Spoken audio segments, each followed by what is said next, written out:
Eu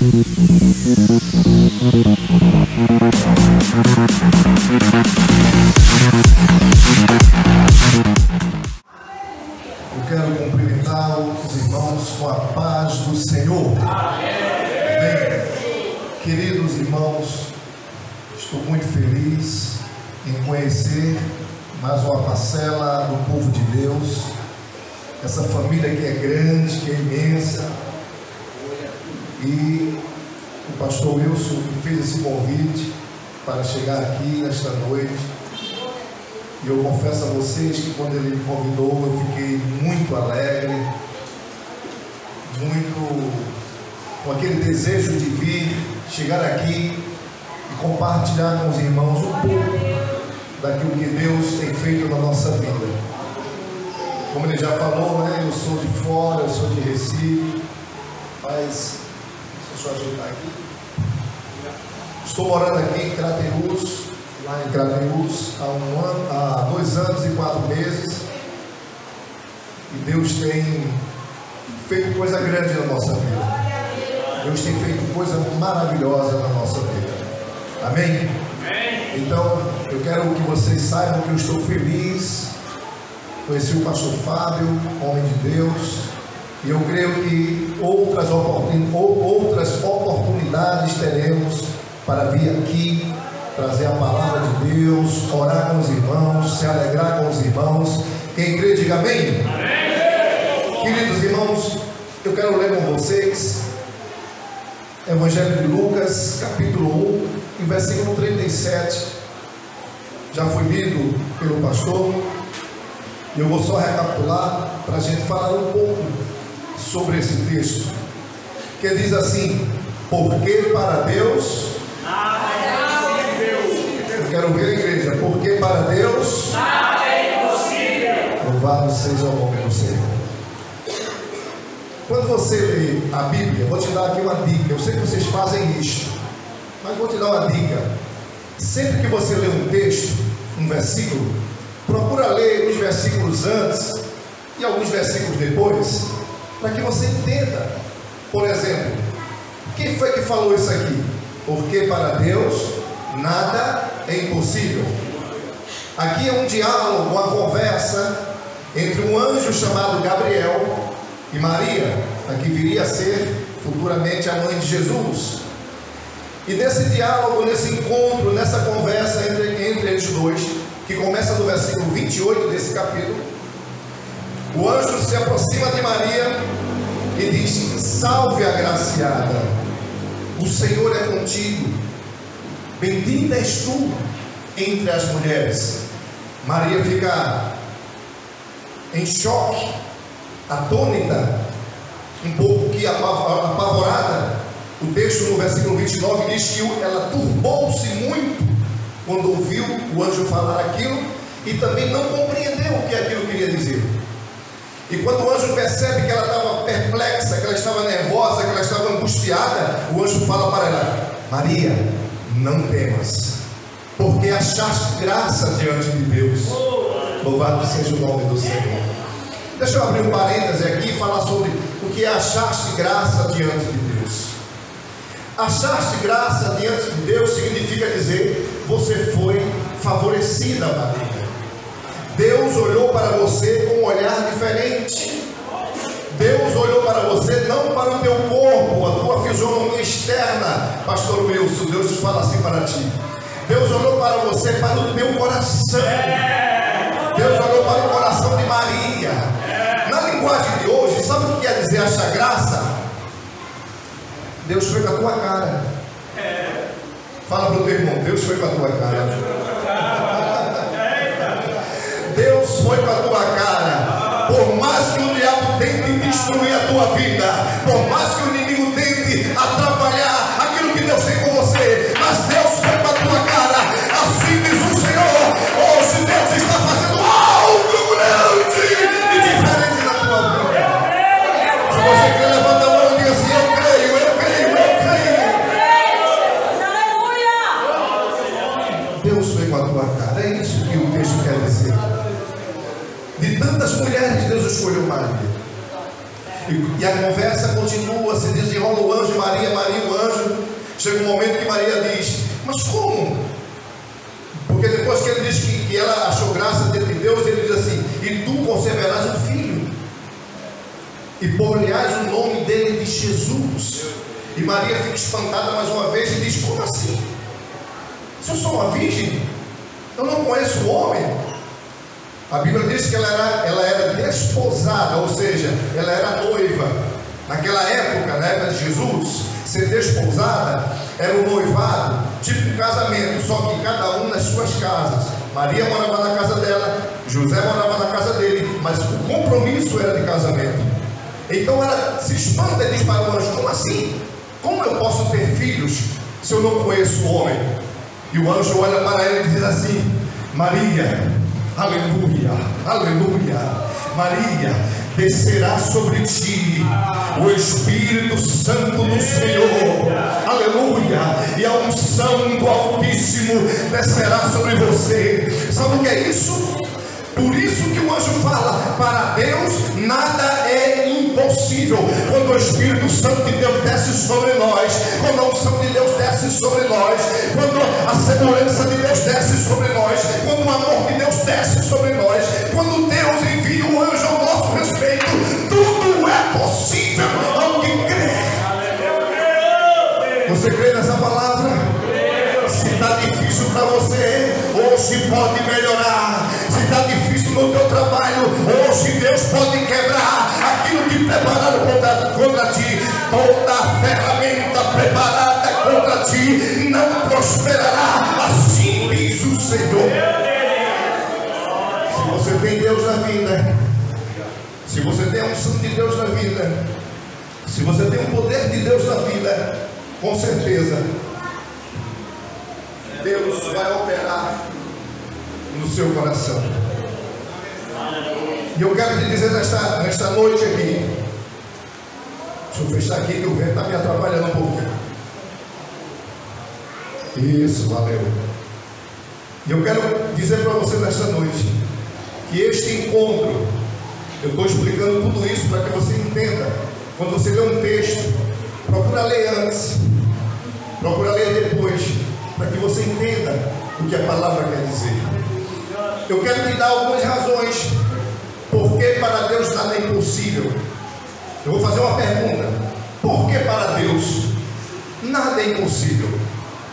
Vou fazer uma pergunta: por que para Deus nada é impossível? Eu vou te dar algumas razões. Primeira razão: porque Deus é um ser autoexistente. E o que é isso, irmão? É um ser que não depende de ninguém para viver. Deus é autoexistente, Ele existe por si só. Ele não depende de nada nem de coisa alguma. Ele não muda conforme as circunstâncias. Deus é um ser absoluto e não relativo. Não importa o que estiver na frente, na sua frente. Se Deus quiser fazer você transportar, Ele faz você passar para o outro lado. Para Deus não interessa se tem uma porta ou se tem um portão. Se Ele quiser te levar para o outro lado, Ele pega na tua mão e te leva. Porque Ele é um Deus autoexistente. Ele não depende de nada, Ele não depende de ninguém. Hebreus, por exemplo, capítulo 13, versículo 8 diz que Jesus Cristo é o mesmo ontem, hoje e eternamente. Louvado seja o nome do Senhor. Esse Jesus que nós servimos, esse Deus que nós servimos, que é autoexistente, que é absoluto, que não depende de nada nem de ninguém, nesta noite está dizendo ao meu e ao teu coração o que está escrito em Isaías 43 e 11. Isaías 43, 11 diz: eu sou o Senhor e não há outro Salvador. Ele está dizendo para você: eu sou o Senhor e não há outro Salvador. Louvado seja o nome de Jesus. Glória a Deus, glória a Deus, glória a Deus, glória a Deus. Ele é o teu Senhor, não há outro. Deixa eu te contar uma história da Bíblia engraçada, uma história abençoada. Quando Moisés estava no Monte Horebe, tomando conta das ovelhas do seu sogro Jetro, Deus apareceu para Moisés em um arbusto, em uma árvore que estava ardendo em fogo, em chamas, mas não se consumia. E ali Deus chama Moisés e conta para Moisés a história do seu povo que está no Egito sofrendo. E Deus relata para Moisés que ouviu no céu o clamor e o sofrimento e o choro do povo. E diz Deus que queria libertar o povo. E Deus chama Moisés, começa a conversar com Moisés. E em algum momento dessa conversa, Moisés diz: Senhor, mas como é que eu vou libertar esse povo? Como é que eu vou chegar lá diante de Faraó e diante do povo? Como se eles fossem fazer alguma coisa. Aí Deus diz para ele: calma lá, Moisés. Calma lá, Moisés. Capítulo 3 de Êxodo, versículo 14. Não é você que vai tirar o povo do Egito. Não é você que vai libertar o povo. Quem vai libertar sou eu. Diga lá a ele lá que eu sou, te enviou. Que eu sou, te enviou. Eu sou o que sou. Aleluia. Sabe o que é eu sou o que sou na linguagem de hoje? Eu sou aquilo que você desejar que eu seja. Eu sou aquilo que você precisar que eu seja. Você está passando necessidade, Deus pode romper nesta noite com as suas necessidades. Você está com sede, Deus é a água. Você está com fome, Ele é o pão. Você está nas trevas, Ele é a luz. Você precisa do caminho, Jesus é o caminho. Jesus é a verdade. Jesus é a vida. Não é você, Moisés. Diga para o seu irmão: não é você, meu irmão. Diga para o seu irmão, fala para ele: não é você, meu irmão, é Deus. Diga para ele: é Deus que vai tirar do teu caminho o que está te embaraçando. É Deus que vai salvar dentro do teu lar aquele que não quer se entregar. É Deus que vai tirar, aleluia, que vai tirar aquele vizinho. Agora Deus está revelando. Oh, lavar a chuva, você que está aqui nesta noite, aquele vizinho que está te incomodando, assim diz o Senhor nesta noite. Estou eu trabalhando agora no coração daquela pessoa. Alguém que bate a porta da tua cara, alguém que meneia a cabeça dizendo: não gosto dela, não gosto dele. Alguém que olha para você com trejeito, olha com olhar de deboche. Deus está fazendo uma obra, e ainda este ano o Senhor vai quebrar e vai levantar para a glória do seu santo nome. Quem crê, diga amém. É esse Deus que você serve. É esse Deus que você serve, que trabalha no coração. Deixa eu te dar outra razão de você acreditar no impossível de Deus. Nós acreditamos num Deus onipotente. Onipotente significa dizer que Ele pode todas as coisas. Nós acreditamos num Deus onipotente, porque para Deus nada é impossível. E se nós cremos num Deus onipotente, olha para cá e presta atenção, vou te dizer algo muito maravilhoso desse Deus. Olha para minha mão direita aqui, por favor. Eu vou mostrar a você como esse Deus é grande e poderoso. A Bíblia diz em Isaías capítulo 40, versículo 12, que a mão de Deus é como uma concha. Sabe o que é uma concha, né? Na mão, né? Você põe a água para lavar o rosto. A mão de Deus é como uma concha. E todas as águas de rios e oceanos que existem no globo terra cabem na palma da mão desse Deus. Será que esse Deus é grande? Qual é o teu problema nesta noite? Qual é a tua dificuldade nesta noite? A mão de Deus cabe em todas as águas. Lá em Isaías 40, versículo 12, e em Isaías 40, versículo 15, diz que nós, cada um, é como uma gota de água num balde. Toca no teu irmão, toca nele assim, assim: tu é uma gota d'água, tu és uma gota d'água nesse oceano. Olha para cá, Deus está fazendo assim nesta noite, ó. Você está aqui na mão de Deus. Você está aqui, pastor Fábio, na mão de Deus. Você está aqui, meu irmão, na mão de Deus. Você está aqui, e Deus, quando põe a mão, Deus fala assim: leva para lá, leva para cá, leva para lá, traz para cá, e ninguém pode tocar você, porque Ele dá ordem aos seus anjos ao teu respeito, e você vai caminhar. Você vai caminhar, você vai andar, você vai andar. Deus está contigo na palma da mão. Nós somos como um balde na mão de Deus. Um balde não, uma gota de um balde na mão de Deus. Isaías 40, versículo 22 diz que Deus está sobre o globo terra, e os moradores desse globo terra são para Deus como gafanhotos. Que Deus tremendo é esse que nós temos, irmãos? O pastor falou aqui do Mar Vermelho. Quando Moisés chega com o povo e enfrenta o Mar Vermelho, do lado esquerdo tinha montanhas, do lado direito montanhas, na frente o Mar Vermelho, atrás vinha Faraó com seus exércitos. Para cima não dava para subir, ninguém tinha asa para voar. E agora o que fazer? Moisés faz uma oração, possivelmente, e o texto não diz, mas se Deus fala, por que clamas a mim? É porque Moisés intercedeu, e Deus diz, toca nestas águas, Moisés. Aleluia. Sabe o que é isso, meu irmão? É que Deus tem colocado na tua mão, aqui nesta igreja abençoada, tem colocado o jejum para você. Você tem jejuado, você tem orado, você tem consagrado a sua vida, você lê a Bíblia, você ora de madrugada. A Bíblia diz, se não me falha a memória, 8:17 de Provérbios, que diz, eu amo os que me amam, e os que de madrugada me buscam, me acharão. Quer achar Deus? Vai cavar o poço de madrugada, meu irmão. Quer achar Deus? Dobra o joelho, acorda um pouquinho, tira essa preguiça, e você vai ver Deus trabalhar na sua vida. Deus vai salvar marido, Deus vai salvar filho, Deus vai salvar mãe, Deus vai salvar pai. Agora faz a tua parte. Vai de madrugada buscar esse Deus tremendo, esse Deus onipotente, esse Deus maravilhoso que está sobre o globo terra e que está nesta noite trabalhando na vida de cada um de nós. Deixa eu te falar uma coisa muito interessante. O impossível de Deus só pode acontecer quando a gente deixa Deus trabalhar e quando a gente reconhece a nossa pequenez, ou seja, quando a gente reconhece que nós somos pequenos diante desse Deus tão grandioso.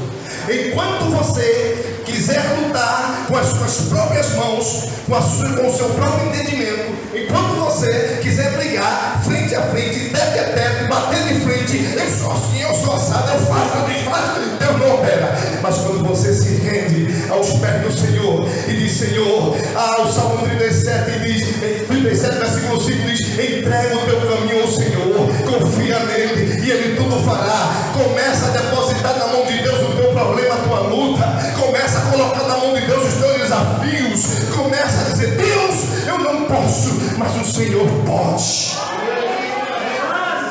Tem uma ilustração que eu acho muito bonita aqui, dois eros brigando. Um era magro e alto, o outro era gordinho e baixinho, e eles estavam brigando, querendo, discutindo para saber quem era melhor. E o zero magro alto dizia assim, eu sou melhor, as pessoas gostam mais de mim porque eu sou magro, eu sou alto e etc. Aí o gordinho dizia, não, o povo gosta mais de mim porque eu sou um zero gordinho, fofinho, baixinho. E nisso apareceu o número 1 nessa conversa. E quando o número 1 chega no meio da conversa, diz o seguinte para eles dois, por que vocês estão brigando? Não, porque o zero gordinho diz que é melhor do que eu sou o zero magrinho. E o outro respondeu a mesma coisa. E o número 1 disse, parem com essa bobagem, vocês são zeros, e zero não tem valor, principalmente a esquerda. Zero não tem valor, parem com essa bobagem. Aleluia. O que é isso? Moral dessa história, não adianta ficar brigando, discutindo, principalmente com o teu irmão na igreja. Eu sou melhor, eu prego melhor, eu canto melhor, eu falo melhor, eu faço melhor, meu dízimo é melhor, meu carro é melhor, minha roupa é melhor, não sei o que é melhor. Deus não trabalha em zero. Zero é zero. Deus só trabalha em ovelha, Deus só trabalha em crente obediente, Deus só trabalha em crente que tem joelho no chão, Deus só trabalha em vida transformada. Desse jeito aí, Jesus. Vocês pediram para Deus falar, eu creio que Deus está falando. Eu não vou entregar a chave de carro nem de casa, não. Eu estou entregando a palavra de Deus. Quer receber a bênção de Deus? Dobra o joelho. Quer receber a bênção de Deus? Entrega o teu caminho ao Senhor. Confia nele. E ele tudo fará. Se você crê, diga amém. Deixa eu te mostrar mais alguns versículos da Bíblia que falam desse Deus grandioso. Capítulo 38 de Jó. Deus veio num redemoinho. Disse, Jó, cinge, põe tua roupa. Eu quero fazer umas perguntas a você, Jó. Quando o crente está muito soltinho, aí Deus aparece. Eita, Jeová, aleluia. Jó, Deus perguntando. Desse jeito.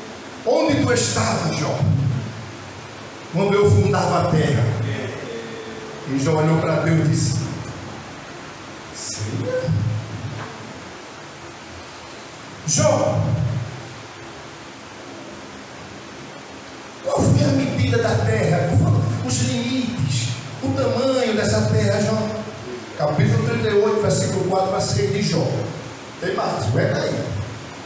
Jó, sei não, Senhor. Tá bom. Jó, você sabe dizer como é que esse globo terra fica suspenso? Qual é a base dele? Da atmosfera? Ele está lá suspenso, né? O globo terra está no sistema solar, está suspenso. Jó disse: sim, não, Senhor.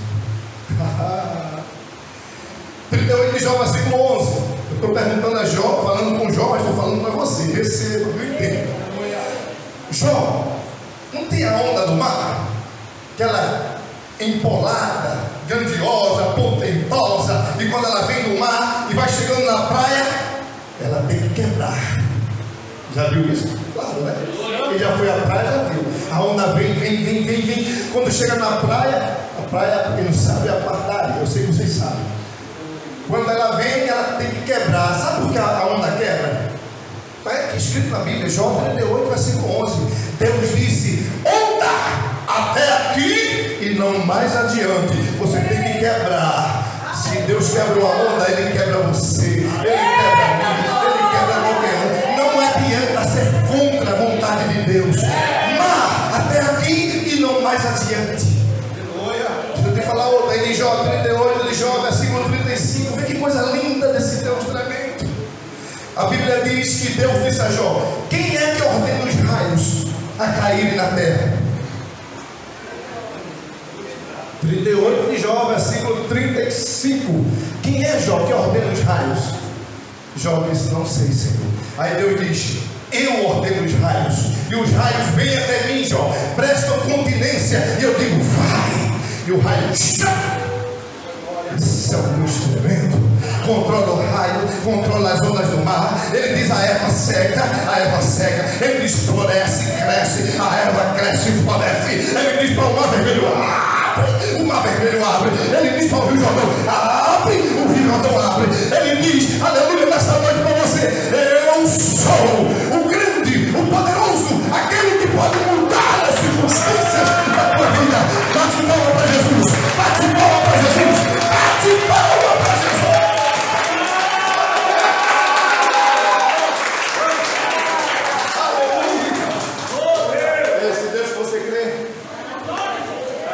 Salmo 147, versículo 4 diz: vê que coisa linda desse Deus. Pastor, Deus pega as estrelas. Olha para cá. Deus pega as estrelas e faz assim, e joga no universo. E olha que tem muitas estrelas, constelações. E daqui a pouco Deus joga e depois Deus faz. Eu vou dar nomes aqui para você entender. Porque a Bíblia diz aqui no 147 Salmo, versículo 4, que Deus espalha as estrelas e depois chama cada uma pelo seu nome.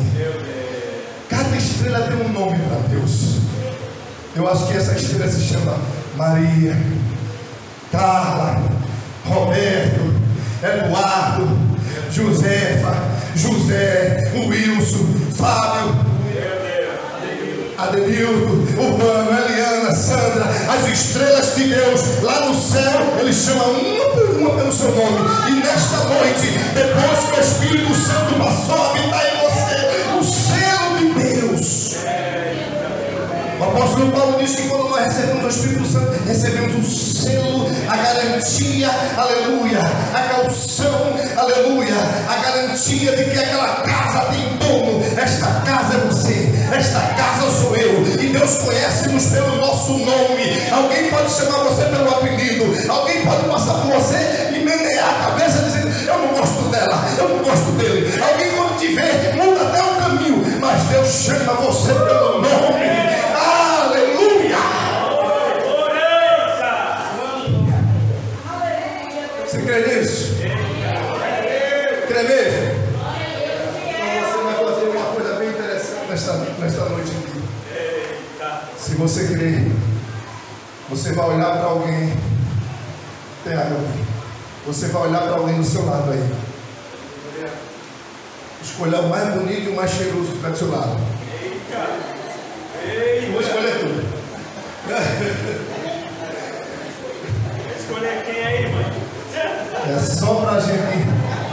É só para você sentir que a palavra de Deus ela tem que ser pregada, ensinada. Não só por barulho, poder. Tem que ter poder, mas tem que ter palavra. Por isso que eu estou. Olha para o teu irmão, põe o dedo em risque, ou seja, deixa o dedo assim duro e diga para ele assim nesta noite: se você se dobrar,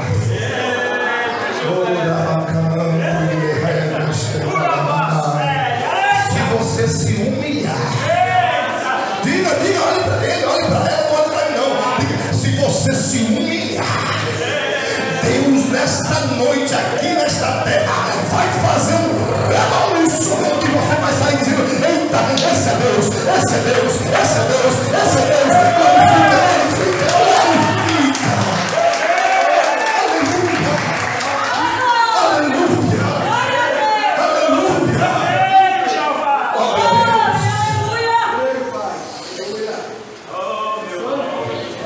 Deus escolheu você para que o impossível dele alcance você, para que o impossível dele aconteça.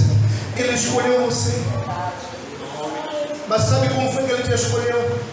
1 Coríntios capítulo 1 versículo 27 a 29 diz: mas Deus escolheu as coisas loucas deste mundo. Alguém não te dá valor, mas Deus te escolheu para confundir as sábias. Deus escolheu as coisas fracas desse mundo para confundir as fortes. Deus escolheu as coisas vis, desprezíveis e as que não são. Aleluia, aleluia, aleluia, para aniquilar, para destruir as que são. Sabe por que Deus escolheu desse jeito? Para que nenhuma carne se glorie. Por quê? Porque toda honra, toda glória, todo louvor, toda exaltação, toda majestade, toda adoração, toda entrega, sempre, sempre, sempre será do Senhor, será do Senhor. Mas assim diz o Senhor: se eu te escolhi, eu tenho algo a realizar na sua vida. Deixa eu te falar algo muito lindo que eu acho, e sempre que Deus fala, eu coloco na mensagem. O capítulo 1 de Gênesis, do versículo 1 até o versículo 23, são os primeiros 5 dias da criação. E se você ler do versículo 1 ao versículo 23 do capítulo 1 de Gênesis, você vai ver que Deus sempre usa o termo haja, produza, haja, produza. Mas quando chega no versículo 26, que já é o 6º dia, Deus diz: façamos o homem conforme, façamos o homem a nossa imagem, conforme a nossa semelhança. Olha para cá para eu te explicar isso bem direitinho. Quando Deus faz o homem, Ele faz um boneco de barro, porque nós viemos do pó e ao pó tornaremos. Ele faz um boneco de barro que está morto, sem vida, inerte, inanimado.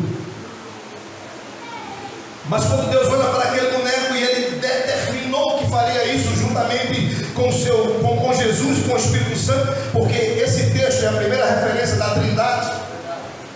Quando Deus diz façamos, Ele não diz eu vou fazer ou farei. Façamos, tem mais de uma pessoa envolvida. Isso é outro assunto. Então quando Deus faz um boneco de barro, presta atenção agora, Ele chega diante daquele boneco nas narinas ou no nariz, como queira, e sopra o fôlego de vida. Imagina um boneco de barro aqui e Deus. O que quer dizer isso, presbítero Urbano? Significa dizer que Deus comunica aquele boneco de barro. O sopro de Deus comunica a vida, a essência. Deus passa para o homem de barro ali que não servia para nada a vida, porque diz que quando Deus sopra, ele torna-se alma vivente. E aquele homem agora tem corpo, tem alma e tem espírito. O que nos diferencia dos animais é que nós temos um espírito. Enquanto o animal tem corpo e alma para viver, nós temos corpo para nos manifestar para o mundo, sorrir, chorar com o corpo, abraçar, separar de abraço e etc e tal. Com a nossa alma, que é o nosso intelecto, a nossa mente, o nosso nosso pensamento, a Bíblia associa também ao coração, os sentimentos, o amor, o ódio, etc. Mas com o espírito do homem é a parte que o leva à presença de Deus.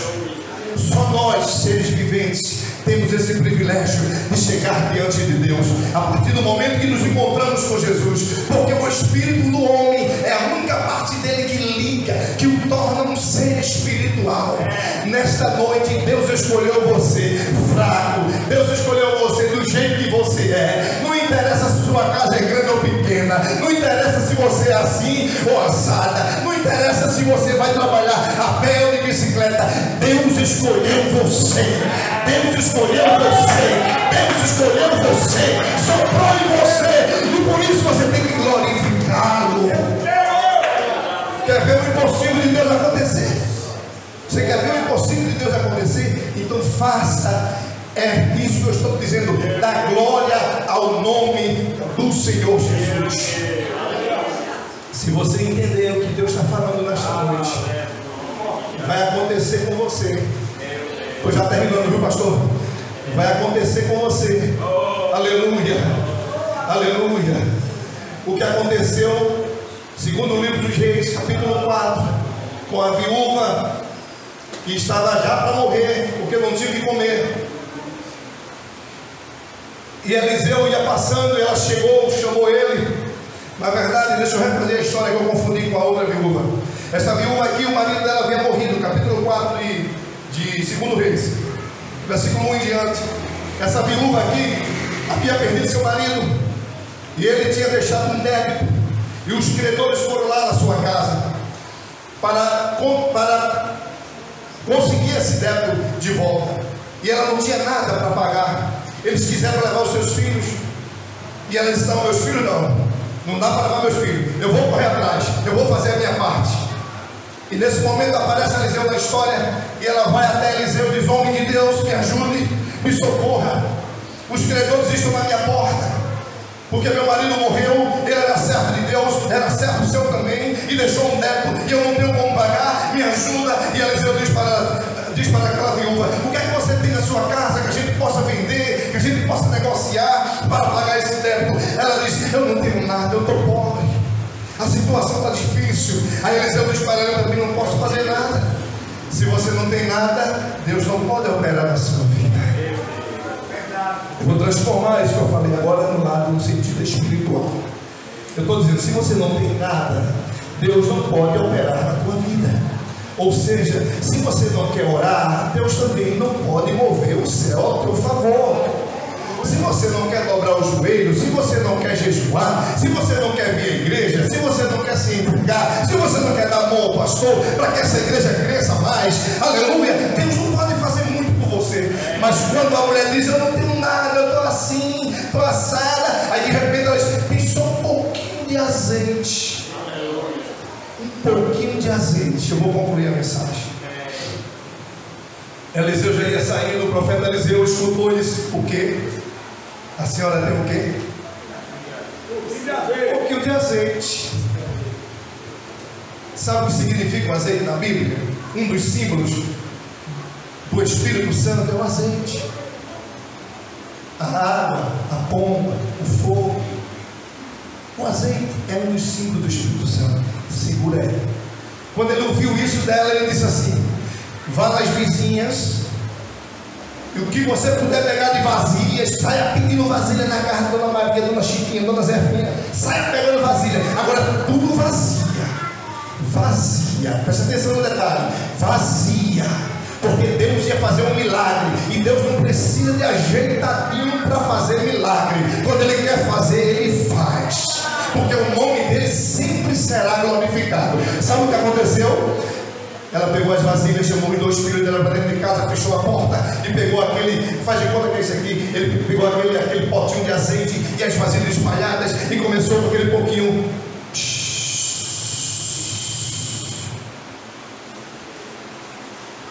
Encheu, mas ainda tem azeite. Vamos ver na outra.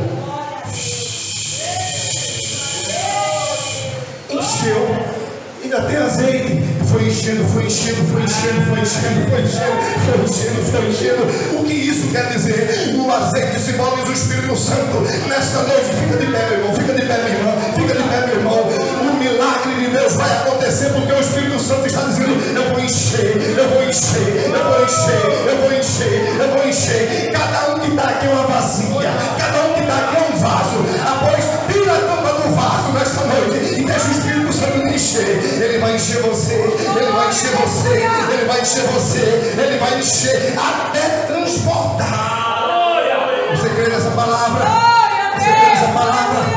Eu quero saber se você tem a fé agora, porque Deus quer fazer um milagre na sua vida. Tem alguém no nosso meio que ainda não aceitou Jesus? Tem alguém aqui que ainda não é evangélico? Levanta a tua mão, só para te conhecer. Não tem, pastor Fábio? Eu acho que não tem, né? Aleluia. Toca o fundo musical aí, meu irmão. Não tem. Mas você que é crente, que está precisando de um novo espiritual, eu quero pôr a mão na tua cabeça, que eu estou sentindo uma unção muito grande de Deus nesta noite. E Deus falou no meu coração aqui enquanto eu ministrava: eu quero renovar, eu quero derramar do meu Espírito Santo. Por isso que eu fechei a mensagem com esse texto do Espírito Santo sendo derramado. E Ele quer ser derramado, ou melhor, Ele quer derramar. Eu quero saber se você tem fé para vir até aqui à frente. Muito bem, tem mais alguém que tem fé para vir aqui à frente? Para nós orarmos. Se você tiver com uma doença, com um problema de saúde, vem aqui à frente. Se você está com uma luta na sua casa, um problema na sua casa, com família, com pai, com mãe, nenhum interessa. Você está ouvindo a palavra. A noite é de milagre. A noite é de milagre. A noite é de milagre. Se você não é batizado no Espírito Santo, vem na frente para Deus te encher nesta noite. Eu quero ajuda aqui do pastor. Pastor Fábio, me ajuda aqui.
partindo para o final.